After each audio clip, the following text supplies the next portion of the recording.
Bonjour et bienvenue dans Interview, une émission qui va à la rencontre de différents profils, des hommes, des femmes, avec des parcours, des projets différents. Aujourd'hui, on accueille le coach, et oui, le coach des stars, des influenceurs de Paris à Dubaï, H Coaching. Bonjour. Bonjour. Comment allez-vous? Ça va bien et vous? Ah là, on parle de coaching. On en a besoin du coaching en ce moment. Mais avant de parler justement de ce que vous faites en tant que coach sportif, des influenceurs, parlez-nous de votre parcours. Parce que ce qui nous intéresse, c'est qu'est-ce qui vous a amené à être coach sportif des stars? Coach sportif des stars, non, de base, c'était pas ma ligne de conduite. Moi, je suis athlète de haut niveau à la base. D'accord. Et après, la vie a fait que j'ai dû arrêter mon parcours de compétition. C'était quel genre de compétition? Je faisais de la boxe thaïlandaise à l'époque. Ouh là, boxe thaï. Ouais, j'ai commencé par le judo à l'âge de 8 ans. D'accord. Et ma mère, elle voulait pas que je fasse de la boxe. Elle avait peur?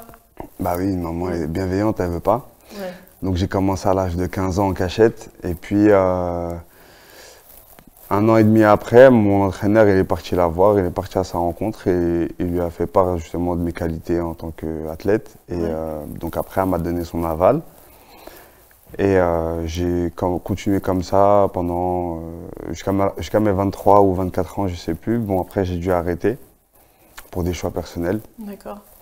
Et c'était en professionnel, c'est ça? En pro, ouais. D'accord. Ouais. Après, à l'époque, c'était pas comme maintenant, les sports de combat, surtout la boxe thaï, n'était pas reconnue comme aujourd'hui. Ouais. Là, aujourd'hui, on a le MMA qui est professionnalisé et reconnu en France. C'est une très bonne nouvelle parce qu'à l'époque, c'était un peu marginalisé. C'était, voilà. Même si c'était professionnel, ça restait de l'amateur. Et du coup, quand j'ai arrêté ma carrière, j'ai voulu faire un comeback en 2015, il me semble. Et puis, cette pause-là m'a fait constater que la boxe avait aussi changé. Ouais. Parce que c'était l'arrivée des réseaux sociaux, etc. Et c'est une équation que moi, je n'avais pas, parce que nous, à l'époque, quand on boxait, on n'avait pas d'Instagram, pas de Snapchat, ça n'existait pas. Il n'y avait pas tout ça. Hein. Voilà. Et on avait Dailymotion à l'époque, c'était la seule plateforme vidéo avec YouTube, mais YouTube, c'était pas encore aussi important qu'aujourd'hui. Hein. Exactement. Ouais. Et donc en fait, on s'en foutait du visuel. Nous, on kiffait le sport pour le sport, quoi. Ouais. Et j'avais vu que la boxe, elle avait vraiment changé et que voilà, mon adversaire, il s'était blessé dans les vestiaires 3/4 d'heure avant le combat, pendant l'échauffement.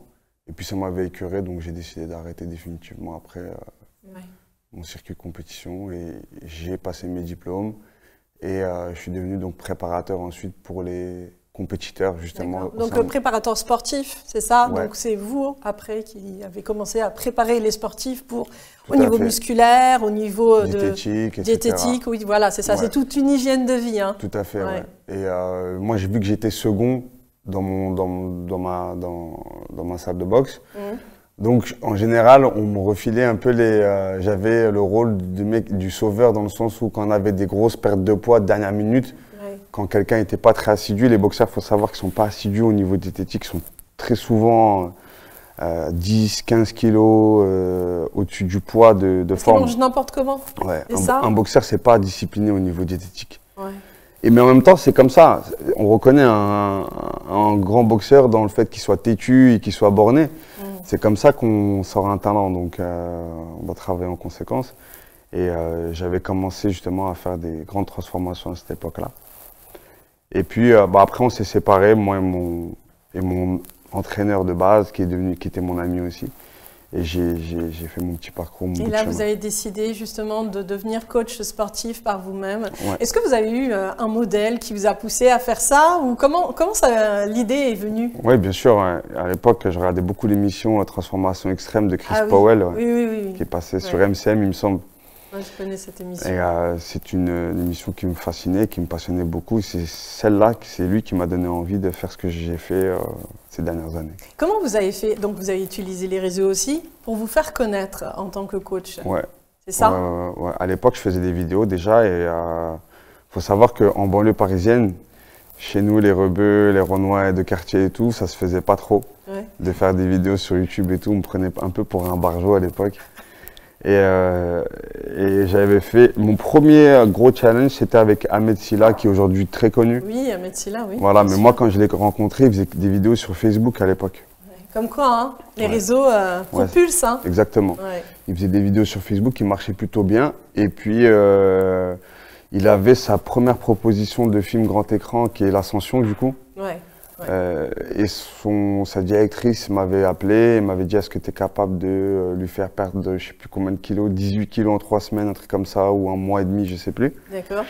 Elle m'a dit, mais en même temps, il faut qu'il ait le gabarit d'un adolescent. D'accord. Parce que dans le rôle, je crois qu'il avait 20 ans, je crois, un truc comme ça. Quelque chose comme ça. Donc c'est quoi le gabarit? C'est à la fois musclé, pas musclé? Non, c'est pas musclé, pas musclé, mais athlétique. Assez ferme. Voilà. Voilà. Faut vraiment bien calibrer les choses. Hein. Surtout que lui, à la base, il a une génétique qui est un peu en forme de bouteille d'orangina. Donc c'était pas facile. Oui. Voilà, c'était pas facile. Ouais. Mais on l'a fait, on a réussi le challenge et puis le film fut un succès, donc j'étais très content. C'est ça le plus important. Donc petit à petit, donc on vous remarque. Ouais. À travers justement le milieu du showbiz, et puis on voit les résultats, on voit le avant et après. Tout à fait, ouais. C'est ça, c'est important justement de voir. Je suis très content parce qu'à l'heure actuelle, quand on est toujours amis, moi il y a Ahmed et je vois sur ses réseaux, il est toujours fit et il s'entretient, donc c'est cool. C'est ça. Ouais. Moi je pense que du moment où on commence à avoir la base, être motivé et qu'on voit qu'on perd du poids, qu'on se sent plus, on sent le corps plus ferme, on se sent bien. On ne veut pas changer. Ouais, c'est les résultats qui donnent la motivation. Très souvent, on me demande, ouais, mais on me dit, qu'est-ce qui te motive à pas lâcher? Ça fait des années qu'on te voit, tu es toujours aussi déterminé qu'avant. Je dis, bah, en fait, la seule motivation que j'ai, c'est moi-même quand je me regarde devant le miroir, en fait. C'est ça. J'ai pas envie de régresser. Donc, du coup, bah, je me laisse pas le choix que d'avancer. Puis vous êtes la vitrine aussi. Si, on va dire, en tant que coach sportif, vous ne faites pas attention à vous, les gens ils vont vous regarder et vont dire, bah, déjà, il faut commencer par vous. Tout à fait. Donc c'est comme ça que ça fonctionne. Mais je pense que ce n'est pas le seul moteur. Si c'est que ça qui vous booste, c'est le business, ça ne suffit pas. Bien sûr. Il faut être passionné et croire en ce qu'on fait déjà individuellement. Aimer les autres et aimer leur faire plaisir pour qu'eux-mêmes apprennent à s'aimer. Exactement. C'est surtout ça la base. Il faut s'aimer soi-même, sinon tu peux pas transmettre, tu peux pas donner. Généralement, vos programmes durent combien de temps? J'ai pas de structure. Il n'y a pas de temps. Ouais, j'ai pas de structure prédéfinie. J'ai fait un concept qui s'appelle le 30 jours pour tout casser il y a 3 ans ou 4 ans, je sais plus. D'accord. Je l'ai créé ce concept-là à Dubaï justement. La première fois quand j'ai décidé de m'installer à Dubaï, avec une personne qui s'appelle Laurent Billionnaire, sûrement beaucoup de gens le connaissent sur les réseaux. Et pareil, je l'avais vu essayer de faire du sport à maintes reprises pendant X temps et tout, je ne voyais pas de résultat. Ouais. Donc on avait des amis en commun, etc. Et on rentre en contact ensemble. Et moi, je me suis mis un challenge, alors que je ne l'avais jamais fait. J'ai dit, écoute, en 30 jours, on va te faire passer d'un corps d'adolescent à un corps bien bâti. Tu es capable, tu penses relever le défi? Il m'a dit, ouais, je suis chaud, grave. Je sais que c'est un businessman à la base, c'est un mec qui se met des challenges pour avancer. On l'a fait et les avant-après, ils étaient complètement ouf. Mais vous aussi, vous aimez les challenges, j'ai vu. Hein. Ouais. En fait, c'est ce qui vous motive. Ouais. C'est ça. Sinon, je suis un soldat, moi. Ouais. Un warrior. Je suis un guerrier. Sinon je m'endors. Et puis, je pense, oui. C'est bien aussi d'avoir des objectifs, d'avoir des challenges, parce que c'est l'adrénaline, ça booste. Ouais. On a besoin de ça, justement. But, en fait. Mais bien sûr, exactement. Si on n'a pas de but, on se lève le matin, on n'a pas de but, bah, en fait, on n'avance pas, en fait. Et vivre une vie, il faut qu'on arrive à 60 ans. Tu te dis, j'ai pu faire ce que j'ai voulu dans ma vie et elle a eu un sens, j'ai eu une existence. Et si tu arrives à un âge avancé et tu n'as rien fait de ce que tu avais envie de faire quand tu étais plus jeune, je pense que c'est un échec de vie. Et réussir sa vie, je pense que c'est ça en fait. Réussir sa vie, je pense que c'est de se dire, arrivé à un certain âge, bah, moi j'ai fait ce que j'ai voulu faire, même si échec ou réussite, peu importe, au moins tu l'as fait. Bien sûr. En fait, puis tout est expérience. Hein. Ouais. Toute expérience, moi je suis toujours partisan de dire dans la vie, il n'y a pas d'échec. On apprend de tout. Ouais. Et c'est ça le plus important. Complètement. Et au niveau des programmes, ce qui est bien aussi, c'est que votre programme 30 jours, c'est exactement, on sait très bien qu'il faut 21 jours pour reprogrammer l'inconscient et avoir justement de bonnes bases. Donc là, 30 jours, on est dedans. Ouais. C'est pour ça que je vous parlais tout à l'heure. Lorsque justement on intègre un programme, une hygiène de vie, l'être humain qui réellement suit ce programme, après, il est l'inconscient est reprogrammé positivement pour prendre soin de soi. Et c'est la base en tant que coach sportif, parce que vous coachez des gens, mais il y a toute la sphère physique, mais avant tout, c'est la sphère psychologique. C'est 70% de psychologique. Ben oui. Tout est un travail de fond et de mental avant tout, parce que le 30 jours, pour tout casser que j'ai fait, je l'explique bien, parce que je l'ai mis le book, je l'ai mis en vente 1 an après, je crois, tardivement, parce que je ne me voyais pas le lancer au grand public, parce que je voulais d'abord que les gens s'éduquent à ma méthode, et je leur explique bien que c'est pas tu fais le 30 jours et après tout va bien, c'est qu'après il y a une période de stabilisation, parce que c'est quand même un programme qui est très intense, parce qu'il y a 2 entraînements par jour pendant 30 jours non-stop. C'est vraiment une méthode pour passer du tout au tout. Voilà. Mais ensuite, il faut stabiliser et après avoir sa routine. C'est ça exactement. Il y a une phase de starter, voilà. Donc les starters. Ensuite, donc il y a cette phase d'adaptation. Hein. Tout à fait. C'est ça. Il faut laisser le temps au corps d'accepter. Voilà, exactement. Adaptation, accepter, aussi de changer. Parce que psychologiquement, il faut accompagner la personne pour cette acceptation de se voir changer au fur et à mesure physiquement, parce qu'il y a des personnes qui ont du mal à se voir comme ça. Hein. Oui. Ou par exemple des personnes qui se voient tout le temps, qui se voient moches, gros. La plupart des gens, c'est ça. Mais oui, bien sûr. Et tu les vois, moi j'ai eu beaucoup d'élèves à moi qui ont changé du tout, mais ils se voient toujours aussi nuls qu'avant. Bien sûr, voilà. Donc c'est à moi aussi par exemple, je fais des screenshots, je fais des zooms, je fais des comparatifs, je leur envoie. J'ai dit, tu dois prendre conscience que ce que tu as fait en si peu de temps, c'est un travail énorme. Et si on arrive à attraper ça, ça va. Parce que la personne, elle réalise. L'acceptation de soi, en fait, je pense que c'est la base de tout. C'est pour ça que vous avez dit c'est 70% à la psychologie. Et bien sûr, c'est 70%, c'est très important parce qu'il y a l'acceptation. Il y a aussi le fait de dire, OK, je vais jouer le jeu, OK, mais ce jeu-là, je vais le jouer pour moi, pour ma santé, pour mon bien-être. Et surtout l'image de soi. Avant de plaire aux autres, je me plais à moi.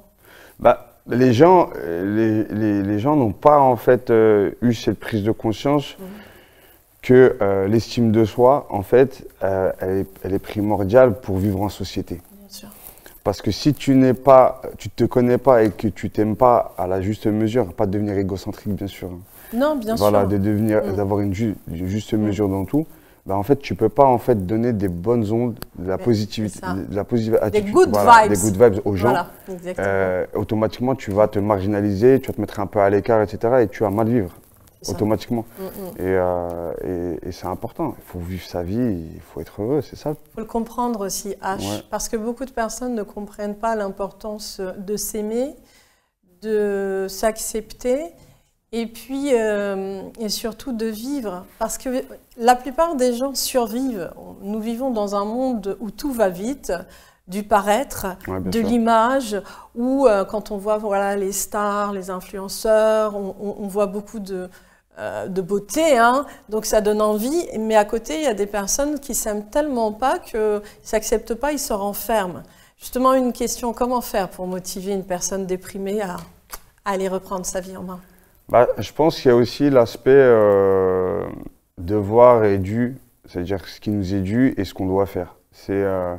On est tous influenceurs de notre vie, même à très basse échelle, on a tous un frère, on a tous une mère, un père. Même si tu n'as pas tout ça, tu as un cousin, tu as un voisin, tu as un ami. Et on est tous responsables les uns des autres. Et si toi-même, tu commences à aller vers l'avant, automatiquement, tu vas influencer quelqu'un vers l'avant. Donc on a ce devoir, nous en tant qu'êtres humains déjà, de ne pas sombrer et de ne pas se laisser couler, ne serait-ce que pour aider ceux qui sont dans une catégorie plus difficile que la nôtre. Je pense que c'est ça le but, c'est la chaîne humaine en fait, l'un tire vers l'autre vers le haut. Nous sommes tous reliés les uns les autres et en fait l'autre c'est aussi moi. Ouais. Donc si moi je booste une personne, ben, c'est moi-même que je booste aussi. Tout à fait. Bah parce oui. que nous sommes tous reliés et en fait, on le voit de toute façon quand on fait du bien et je pense que vous le voyez à chaque instant lorsque vous redonnez confiance à une personne qui avait complètement perdu espoir en la vie ou en elle-même, tout de suite on reçoit cette énergie positive, ce bien-être qui fait qu'on se dit, bah voilà, je suis utile dans ce monde et mon rôle il est là. On a tous une carte à jouer, on a tous un rôle à jouer. Moi j'ai eu des cas très compliqués par le passé dans mes débuts. J'ai eu des femmes qui, en coaching, qui vraiment, elles ne visualisaient même pas le fait d'un jour de fonder une famille. Parce qu'elles n'avaient tellement pas confiance en elles, elles étaient en surpoids, et puis elles ne se trouvaient pas belles, etc. Et les réseaux, ça on dit les réseaux, mais il y a du bon et du mauvais dans toute chose.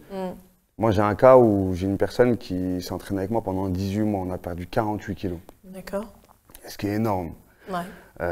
Avec seulement 2 heures par semaine parce que je ne voulais pas trop que ce soit excessif. La surménager et après la dégoûter qu'elle se renferme sur elle-même encore pire qu'avant. Et cette personne-là, j'étais suivi par un garçon du coup sur mes réseaux et cette personne-là donc était vue très régulièrement pendant plus d'1 an sur mes réseaux. Ils se sont vus croisés à la Défense, etc. Et après, ils se sont échangés les numéros. Au jour d'aujourd'hui, ils sont mariés, ils ont des enfants. C'est ça en fait, vous êtes ce lien entre les humains qui fait que, en même temps, vous redonnez confiance, mais en même temps, ouais, c'est beau, vous avez participé à ce qu'il y ait un mariage entre deux êtres qui ne s'aimaient pas ou je sais pas, qui ne se connaissaient pas. Ils se connaissaient pas et c'est beau quoi. Et cette cause-là, le fait que ce monsieur a vu cette dame fournir des efforts, s'accrocher, souffrir, etc. Ben, il a vu en elle une pépite et voilà, ça a payé. Et moi, je suis très content. Mais oui, on voit que vous aimez votre métier et que vous aimez l'humain et que en fait, vous faites ça par passion. Tu peux pas faire ça par autre que la passion parce que si c'est que pour une question pécuniaire ou financière, ça va se voir à travers ton travail. Parce que si tu ne... Moi, quand par exemple, je suis dans un bad mood, je travaille pas. C'est mort. Je ne peux pas faire mon travail, je mets tout en stop parce que quand tu es avec quelqu'un, en fait, la personne, c'est une éponge à émotion et à énergie. Et si toi, tu es dans un mindset négatif, allez lui transmettre vos ondes négatives. Donc, quoi qu'il arrive, tu impactes ton travail parce que la personne n'avancera pas dans son objectif. Et du coup, tu te pénalises toi-même. En fait, ce que j'aime dans ce que vous venez de dire, c'est que vous êtes juste envers vous-même et envers les autres. En clair, je ne transmets pas à l'autre ce que je ne veux pas qu'on me transmette à moi-même. Tout à fait. Et donc, comme je suis juste, je veux être efficace. Et pour être efficace, je dois moi-même être bien avant tout. Et à contrario, je prends pas des gens, je fais toujours un rendez-vous avant. Et si je vois que la personne, au niveau du feeling, il n'y a pas, je ne travaille pas avec. C'est ça, vous fonctionnez beaucoup par intuition, par feeling. Obligé. Mais c'est ça le mieux. En fait, je pense que tous les êtres passionnés ou les êtres qui aiment ce qu'ils font et surtout qui aiment l'humain. Parce qu'il faut aimer l'humain, il faut aimer aussi écouter l'humain. Parce que ça, c'est un don, c'est pas donné à tout le monde de prendre le temps pour écouter les humains, pour les conseiller au mieux, puis personnaliser un programme. Parce que c'est ce qui est plus dur. Mais bien sûr, bien sûr. Ce qui est plus dur, c'est personnaliser parce que... on peut avoir des a priori. Quelqu'un qui va avoir une de mes séances. Et d'ailleurs, je ne mettais plus mes séances sur mes réseaux. Pourquoi? Parce que les gens n'ont pas les tenants, les aboutissants. Par exemple, je vais faire un exercice, mais volontairement mauvais. D'accord? Parce que la personne, je sais que pour arriver à un stade excellent, elle a besoin d'y aller step by step et donc on appelle ça, moi c'est ce que je le nomme, des erreurs acceptables pour pouvoir justement progresser, pour que la personne voit une marge de progression. Et donc j'ai dû faire face à des critiques bêtes parce que les gens disent ouais ça c'est de la merde, excusez-moi le terme, c'est pas comme ça qu'on fait cet exercice, mais va passer ton temps à t'expliquer, à dire ouais non mais je lui fais faire ça parce que la personne n'est pas en capacité d'arriver à ce niveau-là. Donc du coup, je la fais passer par là pour qu'elle comprenne que du coup, elle évolue. Elle va le voir d'elle-même et du coup, elle va prendre de la confiance et après, elle va avancer plus vite et elle va s'accrocher. Mais à un moment, en fait, à un moment donné, il y a beaucoup de personnes qu'on appelle les haters sur les réseaux. Malheureusement, ils sont présents, ils sont là à l'affût. Ce qui est important, c'est ce que vous faites. Ce Ce qui est important, c'est le bonheur que vous apportez aux gens. Il est là. Parce qu'on n'a pas le temps de s'expliquer de pourquoi, pourquoi. On n'a plus le temps. À un moment donné, le temps, c'est précieux, c'est de l'énergie. Et cette énergie positive, bah, vous la gardez pour les gens qui viennent vous voir parce qu'ils ont vraiment besoin, de changer. H dit, parlez-nous, comme le temps passe tellement vite, parlez-nous de votre actu, l'actualité de H. Alors, à l'heure actuelle, moi, je passe plus de temps à Paris. D'accord. Pour des raisons familiales. J'ai une fille et elle arrive à un âge où elle a besoin de moi. Donc, alhamdoulilah, Dieu merci, j'y travaille beaucoup et là, je prends le temps pour vivre. Vous prenez le temps pour votre fille. Ouais, pour vivre, ouais. C'est-à-dire que je fais rien, tout simplement. Je pense que, voilà, vous aidez quand même. Hein. Non, je fais du contenu, c'est-à-dire que intrinsèquement, je ne travaille pas. Oui, je comprends. Voilà, je ne travaille pas, c'est-à-dire que je n'ai pas de clients, je n'ai pas d'élèves, j'ai rien du tout. Je fais du contenu. Là, c'est pour vous? Ouais, c'est pour moi, ma fille, ma famille, rien de plus. Dommage, j'allais vous lancer un challenge, moi j'ai des kilos à perdre, alors... Non, je prépare quelque chose qui ne doit pas être divulgué pour l'instant. D'accord. J'ai une échéance. Secret. Je me prépare moi-même pour un gros événement. Ah, mais là, j'ai décidé, jusqu'à la fin de l'année, donc 2023, de m'occuper, non pas spécialement ici, mais je passe du temps avec ma fille et je partirai 48 heures à droite à gauche, mais principalement je reste là pour l'instant et je prends ce temps-là pour vivre. Et on ne prend pas le temps de vivre, je pense. C'est ce que je parlais tout à l'heure. Je disais qu'on survit, on ne vit pas. Aujourd'hui, il est important d'être dans cette pleine conscience. Hein. Et la pleine conscience, c'est d'accepter de vivre ici et maintenant, de se dire que si je veux donner aux autres, et comme on donne beaucoup aux autres, c'est déjà de se poser, de s'écouter et aussi de se donner à soi-même, parce que c'est la base. Bien sûr. Pour pouvoir rebooster son énergie et pouvoir de nouveau aider. De temps en temps, les temps de pause, ça fait du bien aussi. Bien sûr, c'est important pour se recentrer. Moi, le Covid, je l'ai bien vécu, par exemple. Je l'ai bien vécu. Quand il y avait le confinement, j'ai pris mes affaires, je me suis barré. Je suis parti vivre à l'étranger et ça a été une des meilleures expériences de ma vie. Là où il y a des difficultés, il y a des gens qui vont voir des opportunités. Et là où il y a des opportunités, il y a des gens qui vont voir des difficultés. Moi, je vois toute situation du bon œil et il y a quelque chose à faire à tout moment. Parce que c'est la manière dont l'on perçoit les choses. Tout à fait, c'est une question de perception. Voilà, exactement. C'est une question de perception, mais aussi de se dire, voilà, dans toute, par exemple, épreuve, expérience que l'on perçoit comme quelque chose de négatif, il y a toujours du positif. Bien sûr. Parce que derrière la pluie, il y a le beau temps. Tout à fait, tout à fait. Il n'y a pas d'échec et à partir du moment où on comprend ça, mais aussi, on ne peut pas mettre la faute sur les gens. Je pense qu'on est aussi, on est éduqué dans un monde où on n'a que des philosophies à moitié pleines. Ça veut dire quoi? Beaucoup de gens disent, ne fais pas tout, parce que sinon, à la finale, tu feras rien. Moi, je pense que c'est une bêtise de dire ça. Il faut…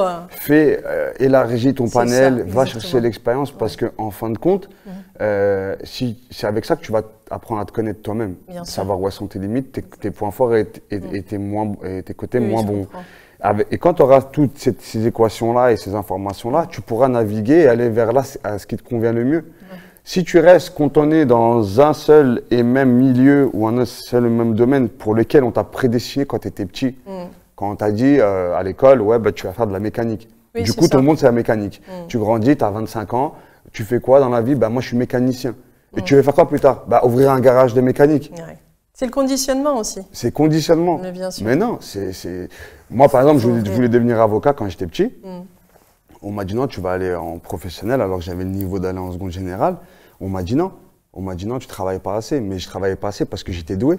Oui, bien sûr. Donc ça ne me servait à rien de travailler. Pourquoi tu veux que je travaille alors que je n'ai pas besoin?